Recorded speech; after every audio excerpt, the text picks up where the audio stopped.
his death gave me freedom, which sounds really cold, but in a sense, it allowed me to go back to who I was, not just a wife and banker. It allowed me to become me again.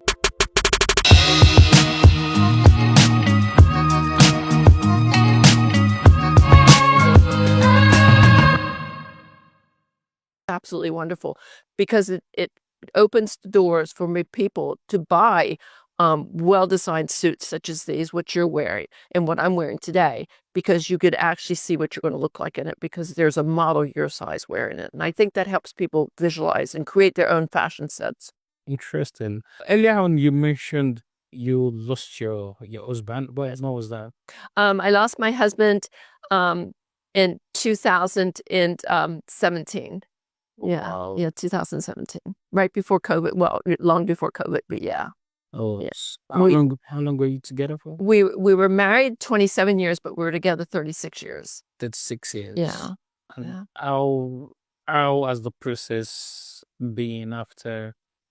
It was difficult for me. He was in the United States military. He was an anesthesiologist in the Army. I was a banker at that time, and he traveled with this military, and I traveled with my job. So our lives were very transient, quite honestly. But it was, I had a very kind husband. He had a good, kind heart. He was a good family man, loved his family. He was just a good man, but he was a humanitarian also. Because he could have left the military and made tons and tons of money, but he chose to stay in the military at low paying income and support people that were basically given life and limbs for their country. And you have to admire someone like that. Yeah, he was a good man. He was a good humanitarian. Yeah. And would you say losing him has helped you to find like more purpose with what you're doing today? Yeah, because I think if he were still here today, I would not be modeling. I probably would not have written the books that I've written and working on additional books. I would be more, catering to what his wants and needs were and doing whatever he wanted. I hate to use the term, his death gave me freedom, which sounds really cold, but in a sense, it allowed me to go back to who I was, not just a wife and banker. It allowed me to become me again. Because when you get married, you don't give up all of yourself, but you give up a lot of yourself because you want that person you're with to be happy. So you do whatever you have to do to maintain their happiness and also help create your own happiness through them. Wait, come again with that. You say when you get married, you don't give up all of yourself. Mm-hmm. You give up Parts of yourself. parts of yourself. Yeah. Wow. And that's a commitment to someone, though. I mean, marriage is about committing to that person for the rest of your life, and doing what is right for both of you, and being able to have good communication so that you can keep stability within your marriage life or within your individual life, quite honestly. But also marriage is compromise. And that's something that I'm very good at. I'm very good at compromising. For me, I don't look at my need. I look at other people's needs above my own. And I've always been like that my entire life.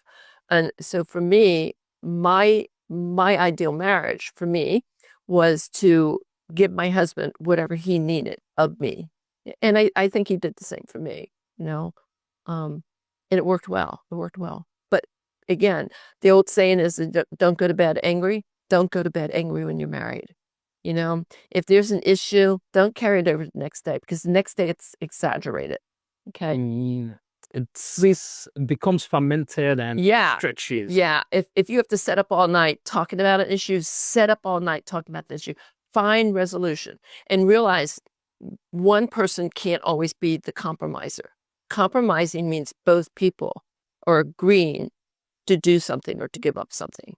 So you come to a solution that works for both of you, but you do it through communication and compromise. Do you think it is worth compromising on your dreams and aspiration because of your marriage? I don't think I gave up on them. I set them to the back burner. Okay. I had a very good career in banking. I traveled the entire world was banking. I mean, I went to places I probably would have never went if it hadn't been for banking or modeling initially. My husband was very much a home person. He wanted to be home. He wanted to be around his parents, his brothers, his sisters.